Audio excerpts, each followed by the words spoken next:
Kita ada prosedur, kita ada konstitusi, kita ada mekanisme. Keberatan bisa diajukan secara organisasi. Kami provinsi akan menunggu dan kami. Yang penting saya akan melaksanakan tugas saya pada hari ini sebagaimana hasil dari tim penjaringan. Maka untuk calon Kota Sukabumi 2001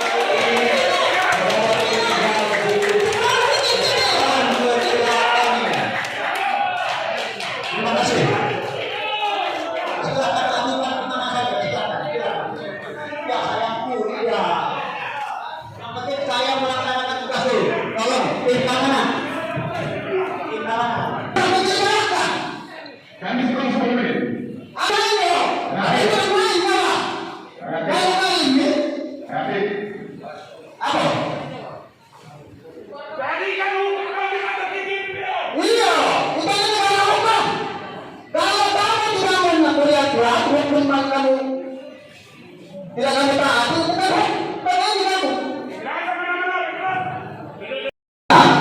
Kita tidak ada aturan main. Tidak ada itu.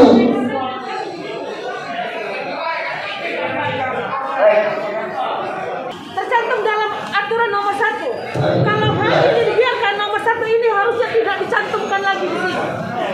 Kita tidak memandang siapapun yang layak untuk menjadi ketua KONI Prabu Muli, silakan. Tapi kalau masih ada yang berkesempatan untuk menduduki ini, mohonlah bapak-bapak yang rekan-rekan, saudara-saudara yang berada dalam ruang lingkup keolahragaan Prabu Muli, kita memberikan kesempatan. saya tutup. Berbeda. Itu aturan pemerintah. Kita tidak bisa mengubah, menambah atau mengurangi kata-kata. Yang berhak melakukan ini adalah pembuat undang-undang yang tertinggi.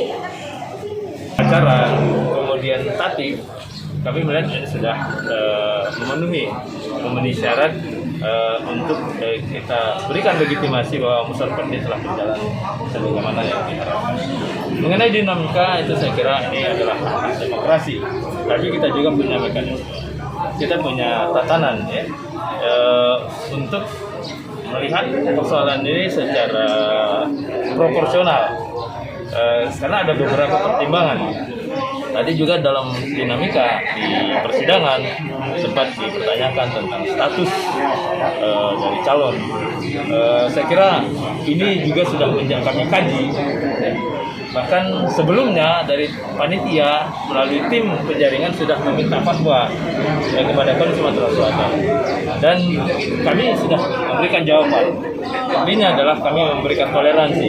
Karena ada jurisprudensi dari beberapa kepala ataupun ketua umum KONI, baik itu di provinsi maupun kabupaten kota di seluruh Indonesia, masih banyak sebagian besar itu dijabat oleh pejabat publik dan juga pejabat struktural. Tinggal dari sisi mana kita mau melihat, sisi kepentingan daerah ataukah dari sisi emosional. Ini membutuhkan sebuah kebijaksanaan. Kalau pejabat struktural maka ranah wewenang untuk otoritas untuk membuat keputusan, membuat kebijakan itu ada di ASN. Dalam hal ini itu adalah Wali Kota Prabu Muli. Ya. Sepanjang beliau memberikan restu, saya kira tidak ada persoalan. Karena apa? Ada pertimbangan memang ini dibutuhkan. Yang bersangkutan dibutuhkan. Kami memberikan fatwa berdasarkan kajian dari KONI Provinsi Sumatera Selatan bahwa untuk pejabat struktural, untuk pejabat publik, sepanjang itu memang diminta, dikehendaki oleh seluruh anggota KONI, kami memberikan toleransi. Artinya kami bisa memahami, karena apa? Kami punya bandingan, ada jurisprudensi, ada berbagai daerah, provinsi dan kabupaten kota, yang mana ketua umum KONI-nya adalah pejabat publik atau juga pejabat. Jadi dibolehkan, Pak? Kami memberikan toleransi. Ya. Dukungannya itu full 100% atau bagaimana? Kita harus melihat, ya, harus melihat. Yang dinamakan aklamasi 100% ini tentu kalau kami melihat secara konstitusi, dukungan yang dianggap sah. Karena ada calon. Tadi kan kita lihat ada calon lain Tapi ternyata dari hasil verifikasi tim penjaringan tidak memenuhi syarat minimal. Jangan lupa subscribe, share, komen, dan like ya.